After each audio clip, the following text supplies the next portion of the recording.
was it like in the mine? The magical defense devices on the second and bottom levels were destroyed by the goblins. Only the ones at the entrance are left. Damn it! When those miners didn't return, I thought something like that must have happened. I want to smash those bastards' hands with an orichalcum pickaxe. We lost so many good people getting those devices in place. I don't know if they can still be repaired, but we could try to find a way to get in deeper and find out the truth. Easier said than done. Just trying to keep the village from collapsing is taxing enough. How about this? If you help me take care of this problem, we won't just reopen trade. The Pit Village will unconditionally work with Minerva. How does that sound? Really? You have my word. But you gotta show me the results first. I'll tell Minerva. Damn the gods. Whatever, just take care of it.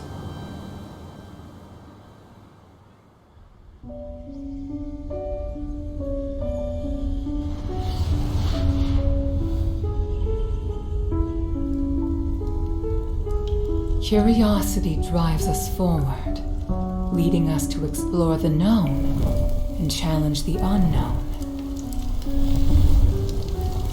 Yet it also makes us forget our limits and attempt to control that which should never be touched.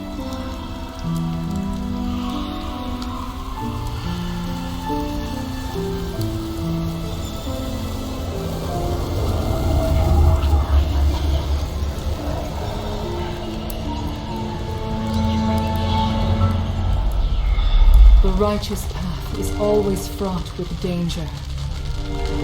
The curse of Aphis has proven this, and none of us should repeat the same mistake.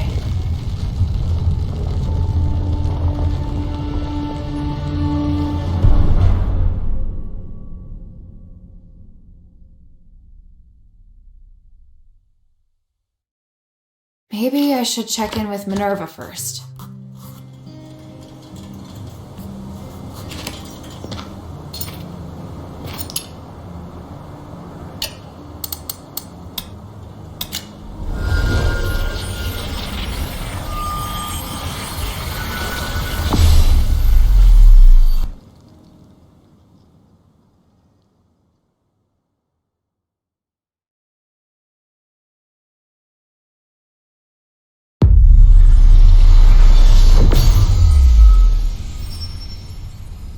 Maybe I should bring this back to Minerva first.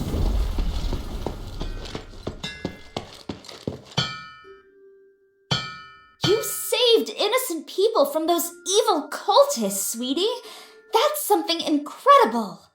There were some people being sublimated. I couldn't save them in time. Everyone has their own destiny. Marissa will need some time to get used to her new body. Hey, sweetie, I'd really like to know about the Smith standard of living. For example, did they have any holidays? Did they receive stardust?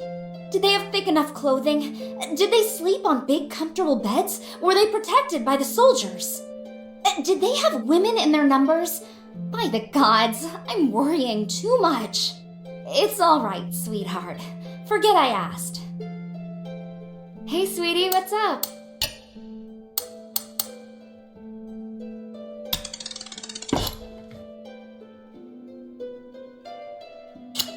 Thank you.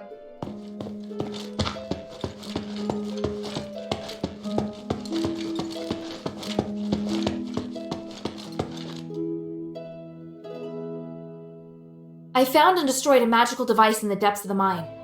It looks like we've prevented the magical anomaly from spreading further for now. Yes, you did well. At least we know now what happened in the mine. I didn't expect that voice to still be affecting people's minds. 1,000 years ago, it took so much sacrifice to suppress it. Is there really no way to solve the problem once and for all? We believe that the anomalies in the mine could be linked to Asterigos. We've been trying to study and solve the mystery for the past 1,000 years. But we haven't managed to succeed, and the dangers involved have cost us a great deal. If we are able to solve this predicament for the Pit Village, we'll definitely have their support.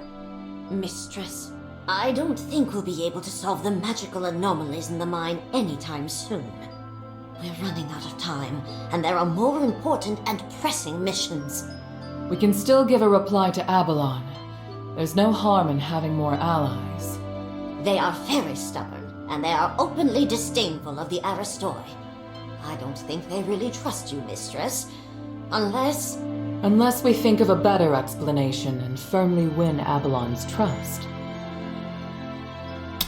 I don't think the miners want to take advantage of you. They have experience with an Aristoi who treats his workers well, so they hope someone else will show them the same kindness. You should try to understand what they're feeling and calm their fears of the current situation. If you can do that, I believe they'll be very grateful. The Aristoi you're talking about, child. We'll discuss it and come to a conclusion on our own.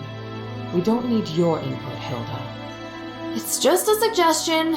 Feel free to ignore it. Enough. Here, the Echo Stone we agreed on. We'll talk later about a response. Don't get distracted from the task at hand. Things have really progressed. Hilda, come and see me when you have a moment. I have something to tell you. First of all, Hilda, I'd like to thank you for all your hard work. You're thanking me? Yes. Believe it or not, I can be appreciative. Anyway, I was looking for you so I could give you something. Please, hand me your necklace. Don't worry, I'm just going to apply a magic sigil. Okay. There, done. This sigil, what does it do? Remember your first task? You retrieved the shifting stone. It's an essential item for constructing the conduit teleportation system, and now we can finally use it. Teleport? Your necklace is equipped with a memory feature. You should have felt it since you arrived here in Aphis.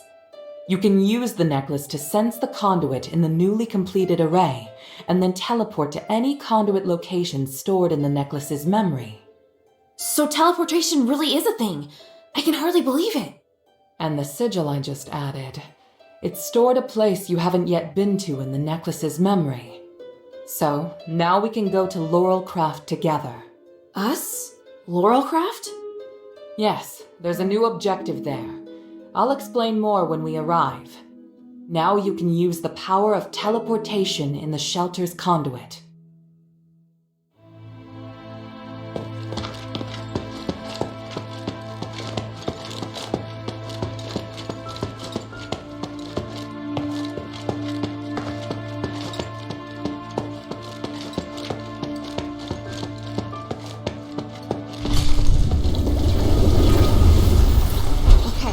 Just like Minerva said.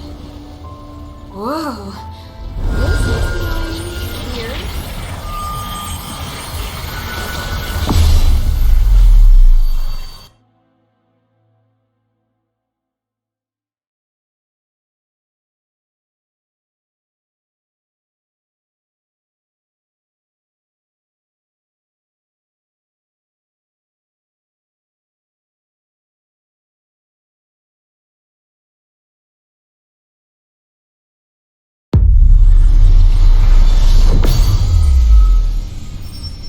All right, wow.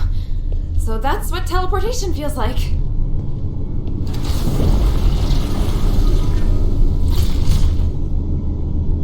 The conduit is activating again. Are you all right? How do you feel? Yeah, smooth. No explosions. Ah. Why so surprised? Was I supposed to explode? No. That's good. So, where are we now? The conduit outside Laurelcraft. You may have passed by here before, but you seem to have a lot of questions. Let's deal with them first. What kind of place is this? It's where we process and develop starite. After the stones have been cut, they're sent here and made into goods. Laurelcraft makes everything, from the starite you use to the conduit cores that can be seen all over the city. Is this the only Laurelcraft workshop? No, There are many workshops to meet the needs of the city, but this is the biggest one.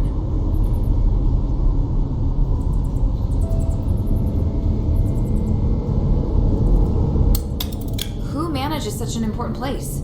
Humanities and I are in charge. I think you probably already know that we're married. Oh, well, I don't. It's fine. I can tell you're curious about our relationship. Yes. I married Humanities soon after I came of age. He owned the mine, and my family processed starite. Our marriage contributed to the development of the starite industry, and Laurel Craft drove the city's economy. Sounds like you did a great job. How did it end up like this? We can talk about that later. It's a long story. What are we doing here? The workshop was abandoned after the Smiths and most of the starite were taken by Marble, leaving many blueprints and instruments abandoned. I really need a polarized light reader for analysis. If I can find one, I can verify my hypothesis about Humanity's plan, which will help us move forward. I see. Well, let's get to it. Hold out your hands. What does this key open? The Laurel Craft Vault. There's a secret vault in the cellar that can only be opened with this key. You'll find a polarized light reader on the table inside. Bring it back to me. Isn't this key too precious to give to me? I think it's the right choice. I trust you. It's an unusual shape.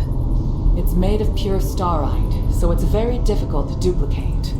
Most Aristoi use this kind of lock to protect their important belongings.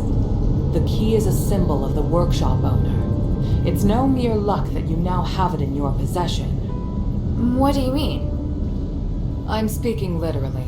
Let's get back to the matter at hand. The workshop was closed down by the soldiers, and the door is now locked. You can get in from the second floor of the building next to it. Come back once you have the polarized light reader. I'll wait out here for you. All right then. Wish me luck.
Here, give me a moment to talk to the Colossus.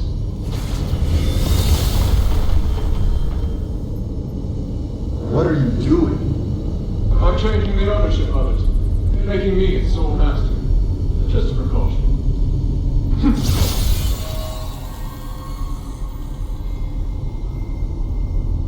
Done. Now, where were we?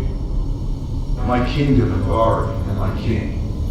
The king heard the goblins had retrieved rare starlight artifacts from Aegis, so he summoned them to the palace, but... That's quite enough exposition. Please, just get to the point. The king was cursed by the magic of the starlight, just like what happened to the people in your city.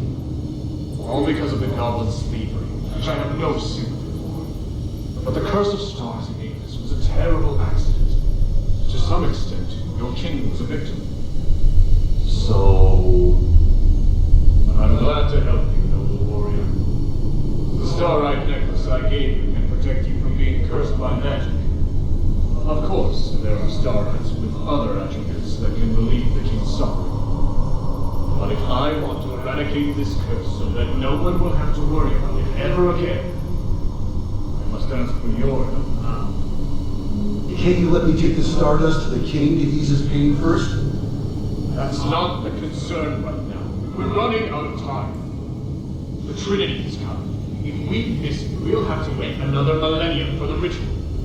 If the curse of stars is lifted, you won't have to worry about it anymore. Yes, but... If it fails, the curse won't only affect Aegis, but every nation in the world. Can't you see? It's the only logical course of action. I know, you're right. I'll help you resolve the crisis as soon as possible. What do you need? Great. Now, I need more materials like this. So even Ambari could end up in trouble. It sounds even worse than I thought. Does Eumenides really want to save it all? I could tell Papa didn't entirely trust him, though. Me neither.